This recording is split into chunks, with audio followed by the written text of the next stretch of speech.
আসসালামুআলাইকুম ওয়া রাহমাতুল্লাহি ওয়া বারাকাতুহু।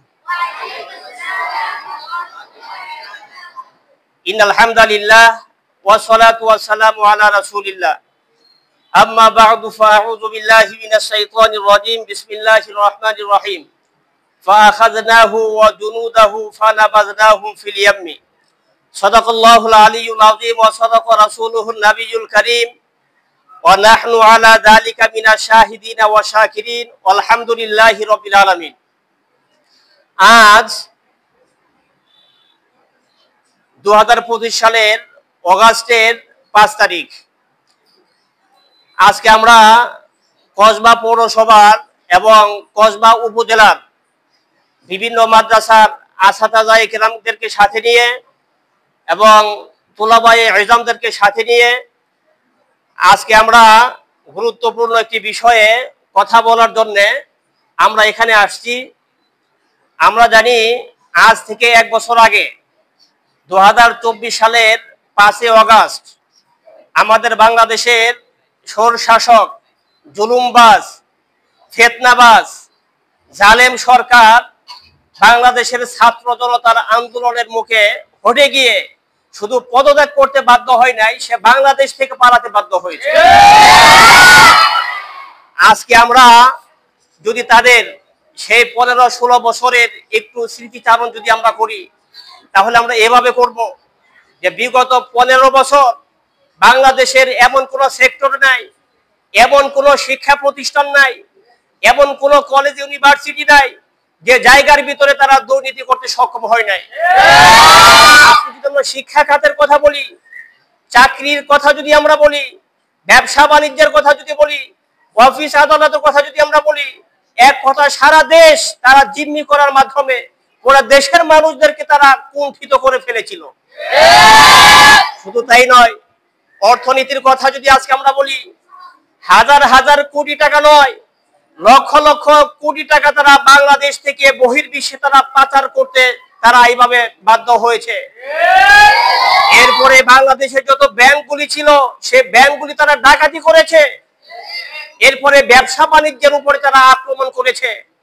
শুধু তাই নয়, সারা বাংলাদেশের কওমি উলামায়ে কেরাম, আলিয়ার উলামায়ে কেরাম, হেফাজতে ইসলাম, বাংলাদেশ জামাতে ইসলাম সহ সব ঘরানার আলেম উলামাদেরকে জেলখানায় নিয়ে আবদ্ধ করে তারা কষ্ট দিয়েছে। আমরা দেখেছি বাংলাদেশ জামাতে ইসলামের বড় বড় শীর্ষ পর্যায়ের নেতৃবৃন্দ যারা ছিলেন তাদেরকে ফাঁসির মঞ্চে নিয়ে ফাঁসির রায় তারা কার্যকর করেছে।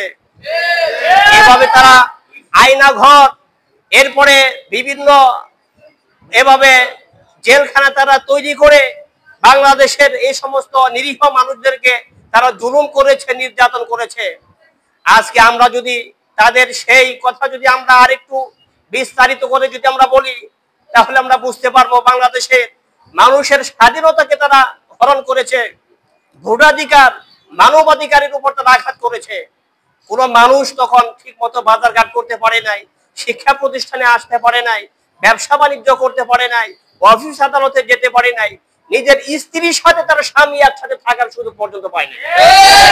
এমন ভাবে তারা জুলুম করেছে, শোষণ করেছে, নির্যাতন করেছে। যদিও বা তৎকালীন যুগের সেই বড় বড় বিরোধী দলীয় নেতৃবৃন্দ তারা একসাথে একই প্ল্যাটফর্মে দাঁড়িয়ে তারা এভাবে তাদের বিরোধিতা করেছে, সরকারের বিরোধিতা করেছে, কিন্তু কোনো কিছুতে কাজ হয় নাই।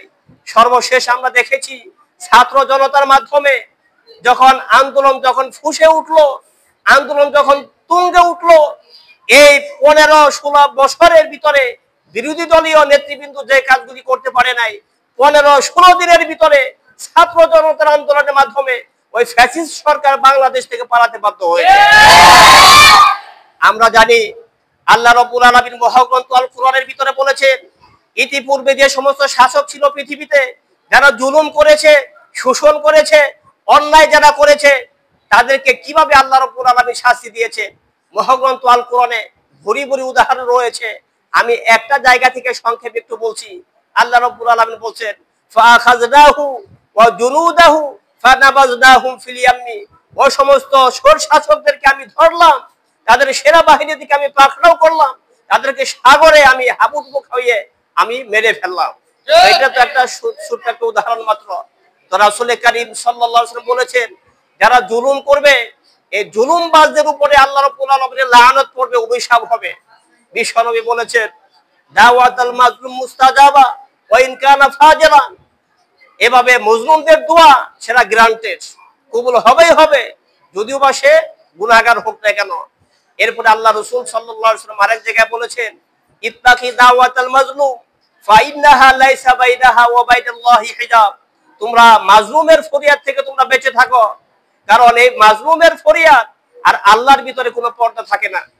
সুতরাং আমরা কথা শেষ করছি আরেকটা বিনোদন রেখে, আগামী দিনে যারা ক্ষমতায় আসবেন, বাংলাদেশের হাল যারা ধরবেন, বর্তমানেও যারা আছেন, তাদের কাছে আমরা রিকোয়েস্ট করবো এভাবে, যে এই সরকারের ফ্যাসিস্ট সরকারের পতন হয়েছিল এভাবে বৈষম্য বিরোধীর আন্দোলন করার মাধ্যমে।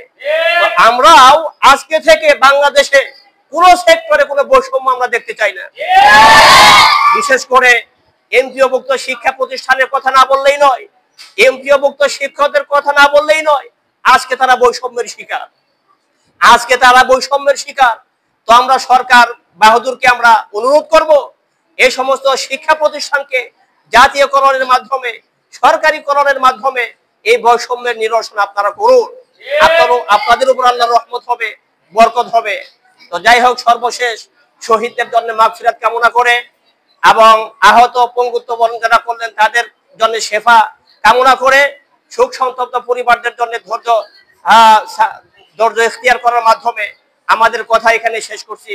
আসসালামু আলাইকুম ওয়া রাহমাতুল্লাহি ওয়া বারাকাতুহু।